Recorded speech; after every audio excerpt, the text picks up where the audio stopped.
সকালে উঠে বিছানাতেই আমাদের কোন ভগবানের নাম নেওয়া উচিত? যারা জানে তারা তো জানেই, তো যারা জানে না তাদের জন্যে যদি তোমরা এটা করো তো সারাদিন বলে সবাই ভালো যায়।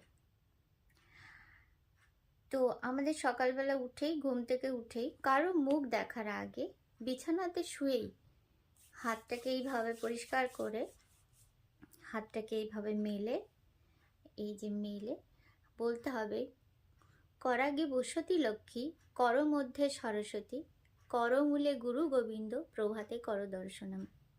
তো আমরা এটা বলে আমাদের হাতটা মুখের ওপর দিয়ে বুলিয়ে নিয়ে তারপর প্রণাম করতে হবে। তো সবাই যার যার ইষ্ট দেবতা নিশ্চয়ই আছে, সে তার নাম নিতে পারে, কিন্তু